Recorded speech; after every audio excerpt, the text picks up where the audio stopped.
I then go into a character called Auntie Saras, who's an old Indian auntie who doesn't want to face up to the fact that people in the Indian community can get HIV as well. It's all about, it's basically some sort of conspiracy of silence in the Indian community that we don't talk about.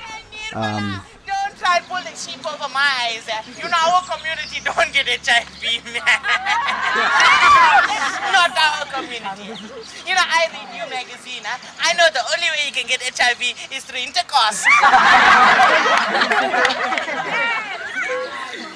Yeah, I'm not saying your daughter is loose or what. AIDS is a disease that many will get. You cannot get AIDS by kissing or hugging. It's a great player, and I see we must be careful about AIDS, and we must take care of ourselves. And I would like the whole of my school to get this message, not only the grade 10s, but give it to every one of us around our school.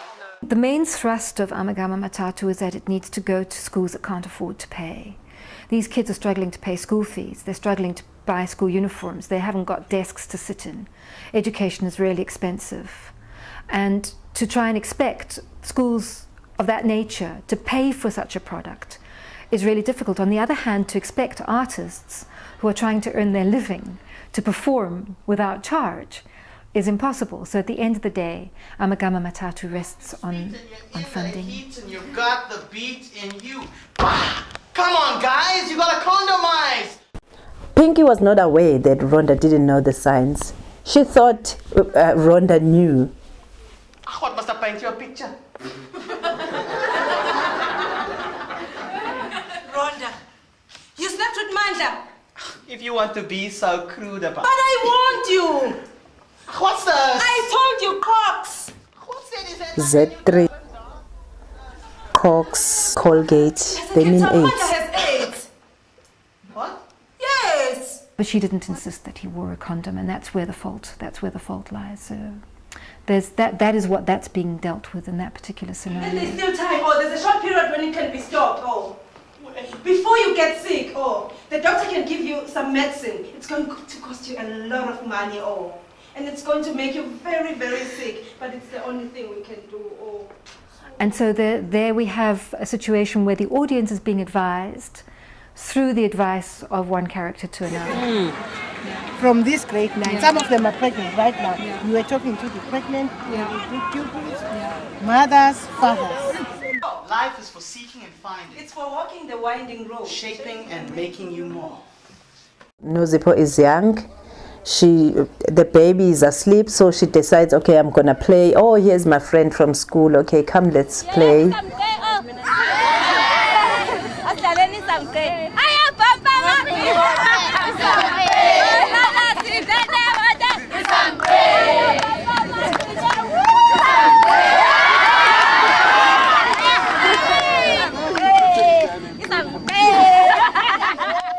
And there are kids who are heading the households, who are 13-year-olds.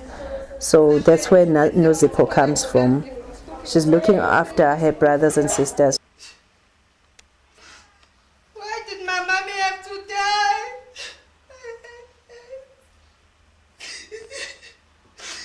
The baby is sick. He's got a running stomach. He's got sores, and I don't know what to do.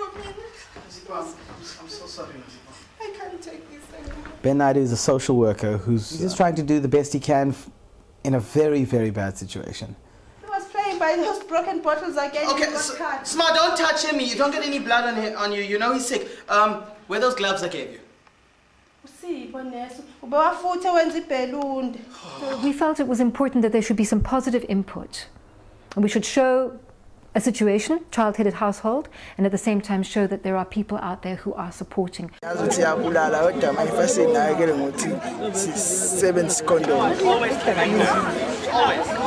carry a condom on me all the time. A lot of the time, what the children want to talk about is sex.